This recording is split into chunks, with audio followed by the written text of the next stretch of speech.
Hello, and welcome to the 128th episode of Movie and TV Talk. On this episode, I'm going to be discussing and giving my thoughts on Dungeons & Dragons: Honor Among Thieves. Remember, there will be spoilers, so let's get into it. The story of this movie is pretty simple. We have the bard guy who's a thief who lost his wife, and when that happened, he turned to drinking despite having a child. This is when he meets the orc barbarian, who basically helps him in raising the child. And she also becomes a thief too. They take a job where the daughter has to stay because it's too dangerous for her to go. They go. Bard and Barbarian get caught and go to jail. There's a hearing for their release, but they decide to escape even though they were going to be released anyway. They find their kid under the care of their friend Forge. They try to give the kid back, and he pretty much calls the guards on them. They escape again and have come up with a plan to get back into Castle Neverwinter. They go off and recruit a wizard and a druid. They have a plan that involves getting into this vault. It has some really amazing magic seal on it, but the wizard can't break it, so they decide that they need a magic item called the Helm of Disjunction.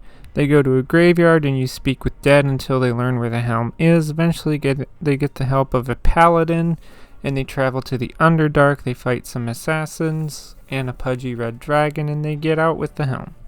Wizard tries to attune to it, but fails over and over and over.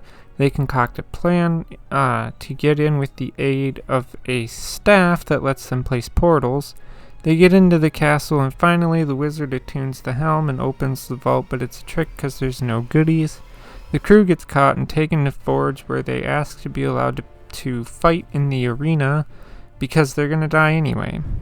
By the way, Forge has this wizard lady who's a red wizard.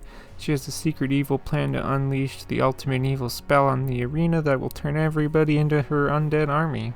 So the crew go into the arena. They're able to make a plan to get everyone out when red wizard lady does her super ultimate evil spell, but the spell fails. She fights our heroes. The heroes win. They almost lose Barbarian Lady, but Bard uses an item to bring her back, and he gets his daughter back too, and that's pretty much the movie. So what did I think of Honor Among Thieves? I'm gonna be honest, it's a pretty okay movie. It's not terrible, it's not great. It's got action, it's got comedy, it's a good popcorn movie. However, I do have my issues with it. The first of that is being that a lot of the action just looks super fake, and honestly, I think some blood splatters could have fixed that, especially the moment when, the paladin slits the throat of an assassin. There isn't any blood at all. There doesn't need to be, tons of it, not like Deadpool or something, but just a bit to add to the sense of realism. Plus, the spell effects didn't look very good either. Biggest thing to me is the characters themselves, because a D&D campaign is all about characters, and that's the biggest problem here.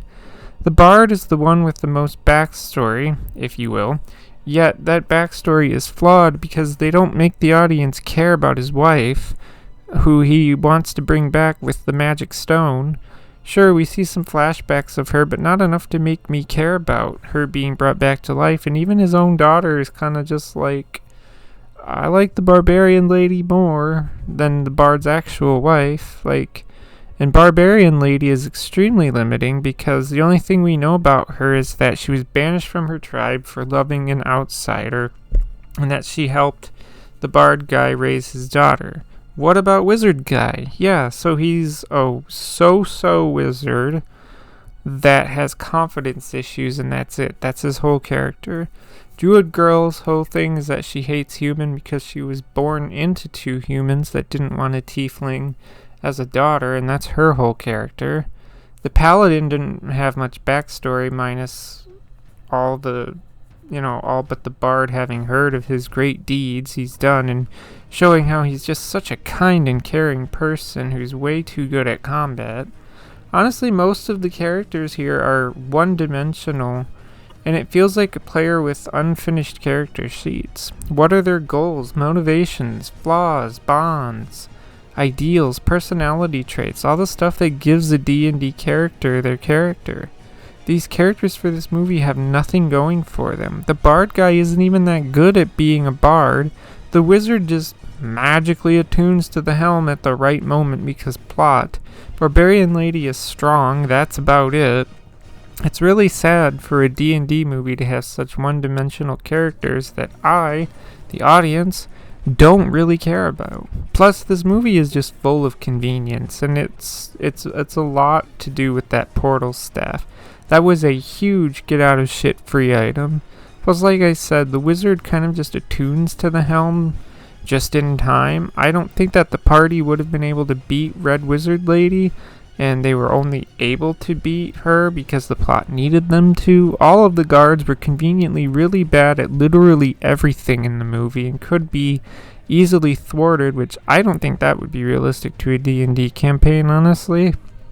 Finally, I don't think the movie uses the world of D&D very well. We spend most of the time in the city that surrounds Castle Neverwinter. I don't remember the name of the town. When we go to the Underdark, we see a very small section, even though there should be caves and all the places where the drow live, yet we never once see a drow at all.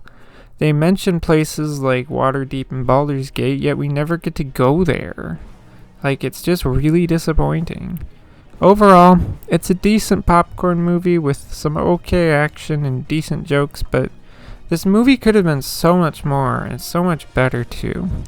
Dungeons & Dragons Honor Among Thieves is an average movie, and that's pretty much it. Well, that's all I have to say, so if you like this kind of content, feel free to subscribe. Thank you for listening, and goodbye.